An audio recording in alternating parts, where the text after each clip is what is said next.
A man notices a co-worker looking upset in the break room while eating lunch and sits down to join him. "What's going on? Everything all right?" he asks. "I just had a bad night last night. Went to the bar with my wife and the bartender was just gorgeous, huge rack, you know?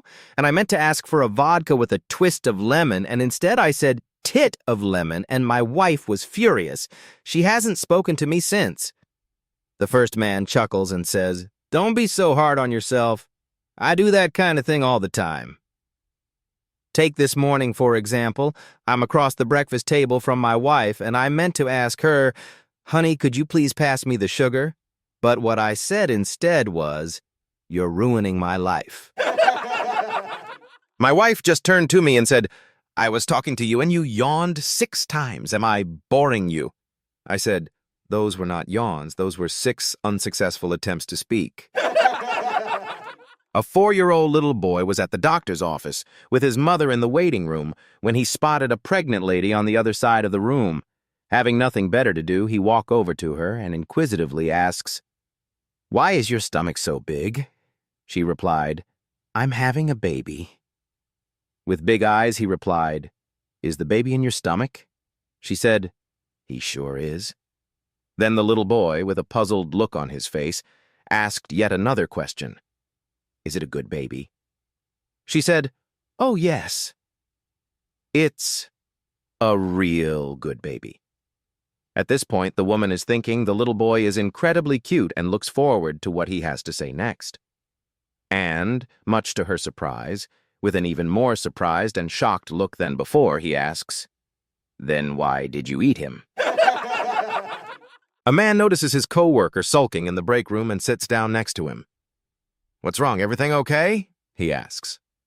The co-worker sighs. "Went to the bar with my wife last night. The bartender was drop-dead gorgeous. Huge rack. I meant to ask for a vodka with a twist of lemon, but I accidentally said tit of lemon. My wife was furious. She hasn't spoken to me since." The man laughs. "Don't worry about it. I do that all the time. This morning at breakfast, I meant to say, 'Honey, could you pass me the sugar?' But what came out was, 'You bitch, you've ruined my life.'" One fine, sunny day, a backpacker was hitchhiking along an Irish country road. When he saw a man digging turf in a bog, he called out, "Excuse me, sir, can you tell me how long it will take me to get to the next town?" The turf cutter stood up, looked at him, and went back to digging. The hitchhiker felt taken aback, since most Irish people he'd met along the way were very friendly. He kept walking, and a few minutes later, to his surprise, he heard a voice shouting, "Half an hour!" He turned around and saw the turf cutter waving. He shouted back, "Why didn't you answer when I asked you?" The turf cutter replied, "I had to see how fast you are walking." The doctor, after an examination, sighed and said, "I've got some bad news. You have cancer, and you'd best put your affairs in order." The woman was shocked, but managed to compose herself and walk into the waiting room where her daughter had been waiting. "Well, daughter, we women celebrate when things are good, and we celebrate when things don't go so well. In this case, things aren't well. I have cancer, so let's head to the club and have a martini." After 3 or 4 martinis, the two were feeling a little less somber. There were some laughs and more martinis. They were eventually approached by some of the woman's old friends who were curious as to what the two were celebrating. The woman told her friends they were drinking to her impending end. "I've been diagnosed with AIDS." The friends were aghast, gave the woman their condolences, and beat a hasty retreat. After the friends left, the woman's daughter leaned over and whispered, "Mama, I thought you said you were dying of cancer, and you just told your friends you were dying of AIDS. Why did you do that?" "Because I don't want any of those bitches sleeping with your father after I'm gone." And that, my friends, is what is called putting your affairs in order. Teacher: "Maria, go to the map and find North America." Maria: "Here it is." Teacher: "Correct. Now class, who discovered America?" Class: Maria. Teacher: "John, why are you doing your math multiplication on the floor?" John. You told me to do it without using tables. Teacher. Donald, what is the chemical formula for water? Donald. HIJKLMNO. Teacher. What are you talking about? Donald. Yesterday you said it's H2O. Teacher. Winnie. Name one important thing we have today that we didn't have 10 years ago. Winnie. Me. Teacher. George Washington not only chopped down his father's cherry tree, but also admitted it. Now, Louis, do you know why his father didn't punish him? Louis. Because George still had the axe in his hand? A chap tours a factory that produces latex products. At the first stop, he's shown the machine that manufactures baby bottle nipples. The machine makes a loud hiss-pop noise. The hiss is the rubber being injected into the mold, explains the guide. The popping sound is a needle poking a hole in the end of the nipple. Later, the tour reaches the part of the factory where condoms are made. The machine makes a noise. Hiss, hiss, hiss, hiss, pop. Wait a minute, says the visitor. I understand what the hiss is, but what's that pop every so often? Oh, it's just the same as in the baby bottle nipple machine, says the guide. It pokes a hole in every fourth condom. Well, that can't be good for the condom. No, but it's great for the baby bottle nipple business. Johnny came to class all beat up. Teacher, what's wrong? Johnny, our house is very small. Me, my mom, and my dad all sleep in the same bed. Every night my dad asks if I'm sleeping, I say no. Then he slaps my face and gives me a black eye. Teacher, tonight when your dad asks, keep dead quiet. Don't answer. The following morning, Johnny's teacher sees him with a severe swelling on his face. Teacher. My goodness, why the swelling? Johnny. Dad asked me again if I was sleeping. I shut up and kept dead still. Then my dad and Mom start moving. Mom was breathing heavy, kicking her legs up and making noises. Then my dad asked my mom, Are you coming? Mom said, Yes, I'm coming. Are you coming too? Dad answered, Yes. They don't usually go anywhere without me, so I said, Wait for me, I'm coming too. An exhausted-looking blonde dragged herself into the doctor's office. Doctor, there are dogs all over my neighborhood. They bark all day and all night, and I can't get a wink of sleep. I have good news for you, the doctor answered, rummaging through a drawer full of sample medications. Here are some new sleeping pills that work like a dream. A few of these, and your trouble will be over. Great, the blonde answered. I'll try anything. Let's give it a shot. A few weeks later, the blonde returned looking worse than ever. Doc, your plan is no good. I'm more tired than before. I don't understand how that could be, said the doctor, shaking his head. Those are the strongest pills on the market. That may be true, answered the blonde wearily, but I'm still up all night chasing those dogs, and when I finally catch one, it's hard getting him to swallow the pill. Johnny's mother was upset about her son's swearing habit, so she takes him to the church. There, the priest is waiting. After finishing her own confessions, little Johnny's mother talks about her situation. I don't know what to do with my son anymore, Father, she says. He started a while ago to say swear words, and now he is saying one in every sentence. Why, I have just the perfect solution, the priest smiles. How is he financially? I mean, does your son have a piggy bank or something? He keeps his savings. Once in a while he gets 1 coin or 2, the mother replies. Very well, the priest exclaimed. Make him donate 10 cents for the church for each time you catch him or know from someone that he said a swear word. Come back at the end of the month with him to give to the poor box everything he owes. Maybe financial pressure will control him. Great, Father, the mother grinned. I'll start today. At the end of the month, the mother comes back to the church. She seems unamused. The priest noticed her bad mood and asked, "So tell me, how did it went?" "Yeah, Father. He is quite a chatterbox. He owes $9.90, the mother revealed, then turning to her son. "Little Johnny, come here. Give the money to the priest." Johnny comes quite ashamed and hands the priest a $10 bill. $10, the priest said. "I'm afraid I don't have 10 cents to do change." "Oh, Father, don't worry," little Johnny smiled. "Just go f*** yourself and we're even." John was at the grocery store buying beer for poker night with his buddies. When he is in the frozen food section, a voluptuous redhead approaches him and says, "Excuse me, I think you are the father of one of my kids." John replied, "Oh, were you that redhead that I banged in the bathroom at Shannon's a couple of years back? You certainly look good." The redhead replied, "No, sir. I'm a kindergarten teacher and I teach Timmy, your 5-year-old son." An old woman prospector walked up and tied her old mule to the hitching post. As she stood there brushing some of the dust from her face and clothes, a young gunslinger stepped out of the saloon with a gun in one hand and a bottle of whiskey in the other. He looked at the woman and laughed. "Hey, old woman, have you ever danced?" The woman looked up at the gunslinger and said, "No, I never did dance. Never really wanted to."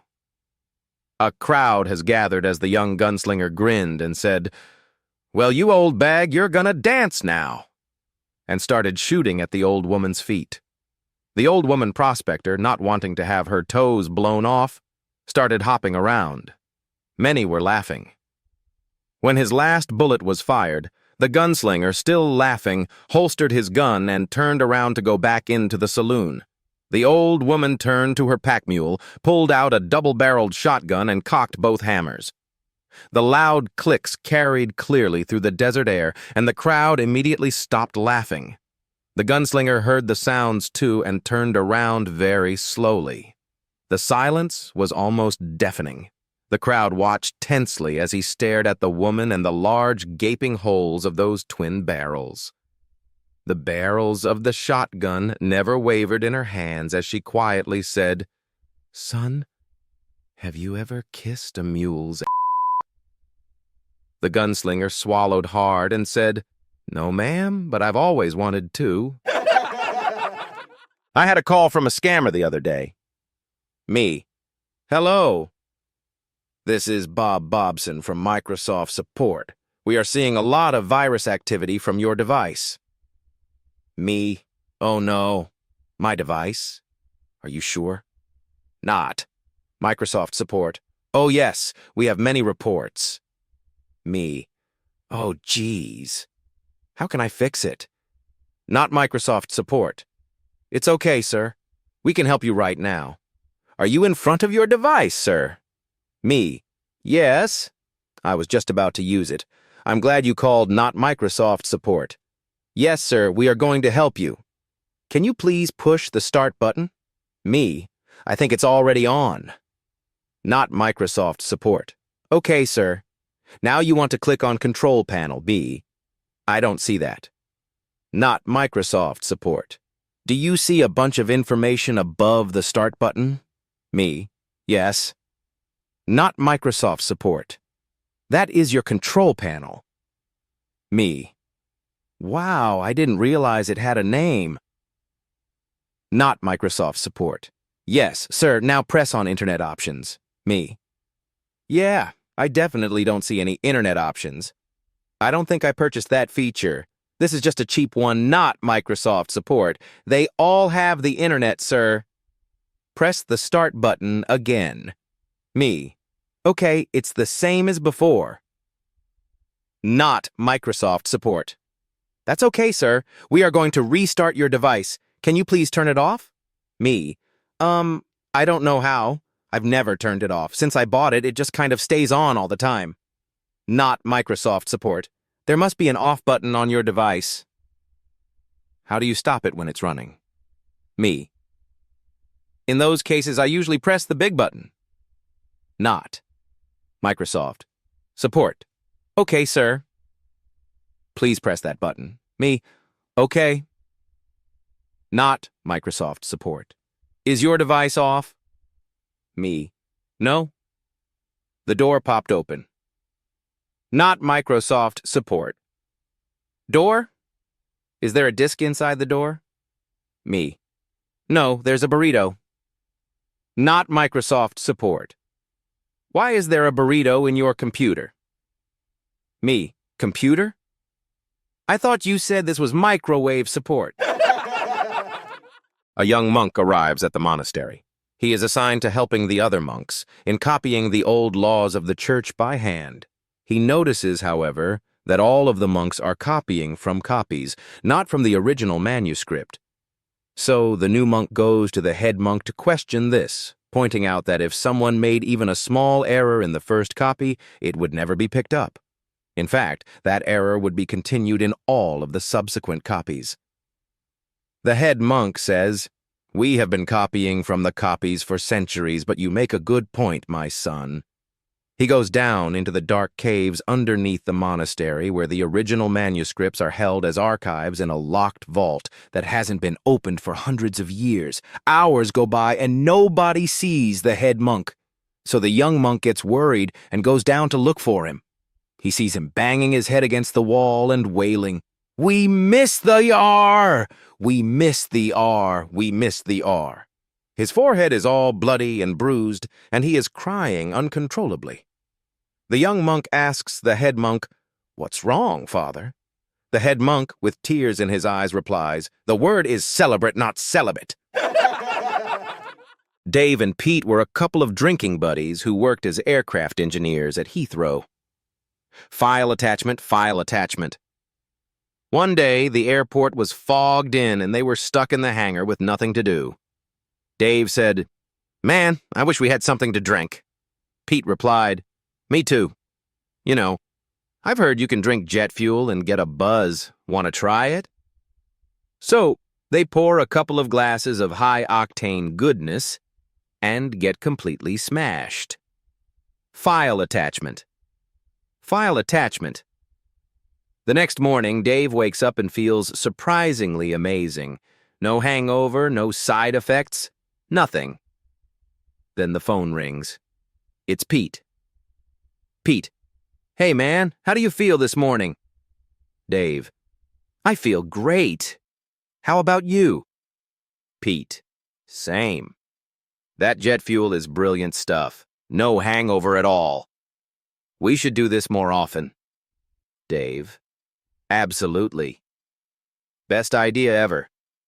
Pete. "Yeah, but just one thing." Dave. "What's that?" Pete. "Have you farted yet?" Dave. "No, why?" Pete. "Don't. I'm in Canada." A rather cranky elderly woman was caught shoplifting at a grocery store. From the moment of her arrest, she gave everyone a hard time, from the store manager to the security guard and even the police officer who took her into custody. She criticized everyone involved at every step. When she appeared before the judge, he asked, "Ma'am, what did you steal?" With a defiant look, she replied, "Just a can of peaches." The judge asked, "Why did you steal it?" She huffed, "I was hungry and didn't have any money with me." The judge thought for a moment and then asked, "How many peaches were in the can?" She snapped back, "9. "Why does it matter?" the judge calmly said. "Because I'm going to sentence you to 9 days in jail, 1 day for each peach." Just as the judge was about to conclude, the woman's husband raised his hand and asked if he could say something. The judge nodded. "Yes, sir, go ahead." The husband said with a sigh, "Your Honor, she also took a can of peas." A couple rushed into town hall just as it was about to close and caught a judge on his way out. Breathless, they asked if he could marry them. "Do you have a license?" the judge asked. When they admitted they didn't, he sent them to the town clerk. They managed to catch the clerk just as he was locking up and quickly secured a license. Back at the judge's office, he examined the document and frowned. "You've filled in your names backwards, his where hers should be, and vice versa." Flustered, they ran back to the clerk, who issued them a corrected license. But when they returned, the judge noticed another problem. The date is in the wrong format. Once again, they sprinted back to the clerk. This back and forth continued through 5 revisions until, at last, the judge was satisfied. "I hope you understand why I made you keep going back," he said. "If the license contains errors, your marriage wouldn't be legally valid, and any children you might have would be considered technical bastards." The groom sighed. "That's funny. That's exactly what the clerk called you." 3 engineers and 3 accountants are heading to a conference by train. At the station, the accountants each buy a ticket, while the engineers only purchase one. "How are 3 people going to travel on 1 ticket?" an accountant asks. "Watch and learn," an engineer replies. They all board the train, and while the accountants take their seats, the engineers squeeze into a restroom and shut the door. As the conductor makes his rounds, he knocks on the restroom door. "Tickets, please." The door opens just a crack, a single hand slips out holding the ticket, and the conductor moves on. The accountants are impressed. "Brilliant! We should try that on the way back." After the conference, the accountants decide to use the trick themselves. They buy just 1 ticket, but to their surprise, the engineers don't buy any. "Wait, how are you going to travel with no ticket?" one accountant asks. "Watch and learn," an engineer smirks. Once on board, the accountants cram into one restroom, and the engineers pile into another nearby. The train departs. A moment later, one engineer sneaks over to the accountant's restroom, knocks on the door, and says, "Tickets, please."